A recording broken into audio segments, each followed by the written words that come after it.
সাজানো গোছানো রান্নাঘর তো আমরা প্রত্যেকেই চেয়ে থাকি। থাক না সেখানে কম দামি জিনিস বা দামি জিনিস, যার যেটা রয়েছে সেটাতেই ভালো। তো আমার ভাঙা টিনের রান্নাঘরে একটু গুছিয়ে নিব, মানে রান্নাঘরটা যেমন আছে তেমনই থাকবে, শুধু জিনিসগুলো বাইরে বের করে নিব। আর যত ধুলোবালি তো পড়েই থাকে, যেহেতু আমাদের উঠোনটা কাঁচা, সেগুলো একটু পরিষ্কার করব। শুভ সকাল আমার সকল মিষ্টি প্রিয় বন্ধুদের। আমি দিয়া তোমাদের সবাইকে দয়াবতী দিয়া বাংলা চ্যানেলে অনেক অনেক স্বাগত জানিয়ে নতুন ভিডিওটি এখানেই শুরু করছি।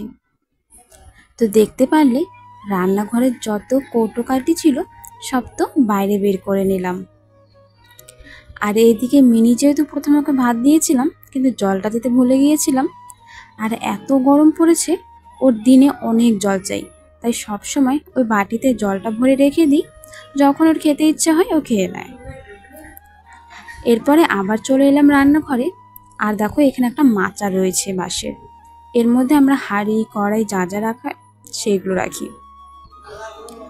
যেহেতু আমি নিজেই ভিডিও বানাই আর আমার কাছে ফোন রাখার কোনো স্ট্যান্ড নেই, সেই কারণে যখন এই জায়গাটা ঝাড়ছিলাম নিজের হাতে ফোন নিয়েই ঝাড়ছিলাম, তার জন্য হয়তো ক্যামেরাটা একটু উলট পালট হয়ে যাচ্ছিল।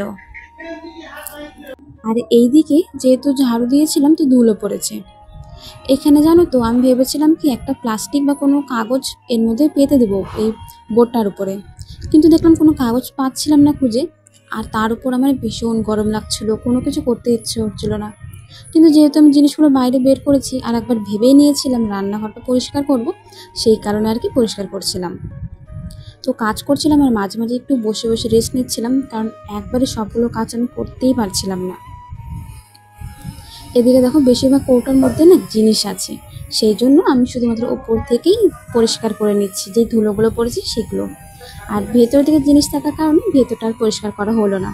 যখন কৌটোগুলো খালি হবে তখন আবার আলাদা করে পরিষ্কার করে নেব। আজকে তো আবার শনিবার, সপ্তাহের শেষ দিন, কালকে রবিবার, তাই সবাই বাড়িতে থাকবে, এই কাজগুলো আর করা হবে না। কারণ রবিবারে রান্নাবাড়ি খাওয়া দাওয়া করতে করতে অনেক বেলা হয়ে যায়।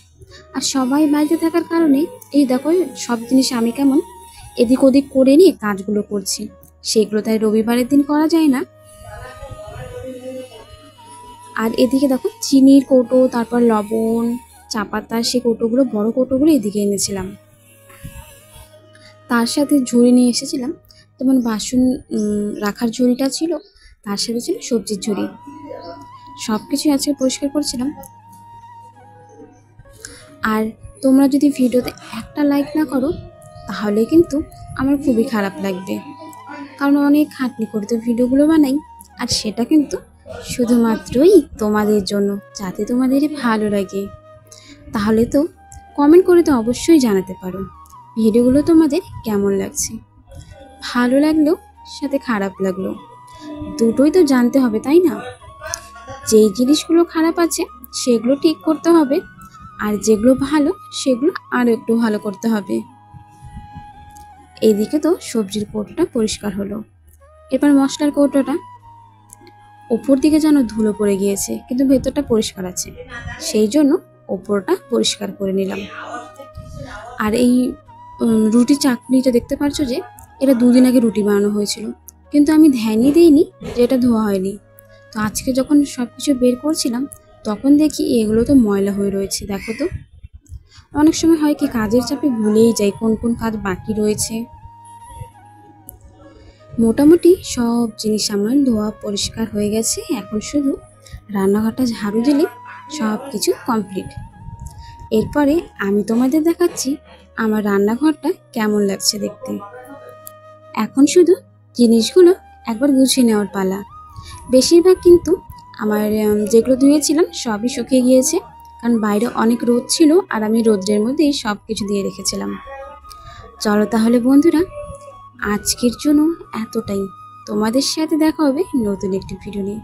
সবাই ভালো থেকো, সুস্থ থেকো, আর আমাকে একদমই ভুলো না।